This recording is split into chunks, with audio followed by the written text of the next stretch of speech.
എറണാകുളം പല്ലാരിമംഗലം പഞ്ചായത്തിൽ ഭരണസമിതി അംഗങ്ങൾ തമ്മിൽ വാക്പോര്. LDF ഭരിക്കുന്ന പഞ്ചായത്തിൽ CPIM അംഗങ്ങൾ തമ്മിലായിരുന്നു വാക്പോര്. വാക്പോര് അതിരുവിട്ടതോടെ പ്രതിപക്ഷം ഇടപെട്ടാണ് ശാന്തമാക്കിയത്.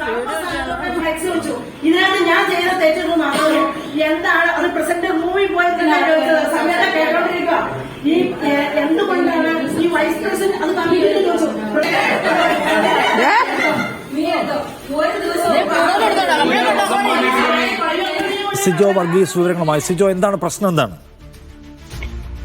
നിഷാദ്? LDF ഭരിക്കുന്ന പഞ്ചായത്താണ് ഈ പല്ലാരിമംഗലം. കഴിഞ്ഞ ദിവസം ചേർന്ന ഭരണസമിതി യോഗത്തിൽ വെച്ചാണ് ഇത്തരത്തിൽ വാക്പോരുണ്ടായത്. CPM അംഗങ്ങൾ തമ്മിൽ വാക്പോരുണ്ടാവുകയായിരുന്നു. CPM പ്രതിനിധിയായ പ്രസിഡന്റ് ഉൾപ്പെടെയുള്ളവർ ചില നിലപാടുകൾ വഴിവിട്ട് സ്വീകരിക്കുന്നു എന്നുള്ള തരത്തിലുള്ള ആരോപണങ്ങളെല്ലാം തന്നെ നേരത്തെ തന്നെ ഉയർത്തുകയും ചെയ്തിരുന്നു. ഈ പ്രസിഡന്റ് സ്ഥാനത്തെ ചൊല്ലി ചില പ്രശ്നങ്ങൾ നിലനിന്നതായിട്ടുള്ള വിവരങ്ങൾ കൂടി ലഭിക്കുന്നുണ്ട്. അതിന്റെ പിന്തുടർച്ച എന്ന വണ്ണം ഇത്തരം ഒരു വാക്പോര് ഉണ്ടായത് എന്നാണ് പറഞ്ഞു കേൾക്കുന്നത്. എന്തായാലും ഇത്തരം ഈ ദൃശ്യങ്ങൾ സമൂഹമാധ്യമങ്ങളടക്കം പ്രചരിക്കുകയും ചെയ്തിരുന്നു. അതിരുവിട്ട അംഗങ്ങളുടെ ഏറ്റുമുട്ടൽ പ്രതിപക്ഷം ഉൾപ്പെടെയുള്ള ആളുകൾ ഇടപെട്ടാണ് ശാന്തമാക്കിയത്. President, vice president, standing committee chairperson ഒക്കെ ഉൾപ്പെടെയുള്ള ആളുകൾ തമ്മിലാണ് ഇത്തരത്തിലൊരു തർക്കമുണ്ടാകുകയും ചെയ്ത് പദപ്രയോഗങ്ങൾ വരെ പല ഘട്ടത്തിലും അതിരുവിടുന്ന ഒരു സാഹചര്യം ഉണ്ടാവുകയും ചെയ്തിട്ടുണ്ട്. എന്തായാലും ഈ ദൃശ്യങ്ങൾ സമൂഹ മാധ്യമങ്ങളടക്കം തന്നെ ഇപ്പോഴും പ്രചരിക്കുകയും ചെയ്തിട്ടുണ്ട്.